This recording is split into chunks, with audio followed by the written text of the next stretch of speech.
E ano passado ito um ano de prueba na onde ko ay iniciar com um projeto novo que continua aqui é projeto de Green School. A resultado hope bom para a escola privada esta Ibero-American High School. Kuna é momento eta o tem ministério ajuda para pôr a guia necessária para cambiar na situação. Okay, eigenlijk dus specifiek ook hoe Ibero, nós vai purba ajuda nang bira zero of fully sustainable. Dus panang tem energy bill de zero.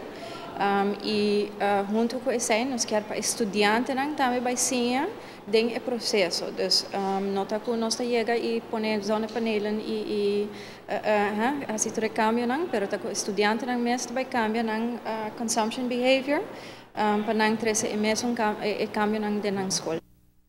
É primeiro passo para realizar a meta aqui para inspirar a diretiva para pôr a se cambio. O segundo passo é para trabalhar junto com o Science Team de escola. Pouco a pouco lo introduzir peer-to-peer sistema na onde o Science Team de escola lo está encargado de entregar a mensagem ao estudante para estar mais consciente na escola e na casa. Het vai durar mais 2, 3 anos, então não está algo de agora, é algo que o estudante não vai crescer com ele na escola, pero tudo isso é mesmo guardo, nós temos que tomar step by step, então para nós está verwacht 2 para 3 anos.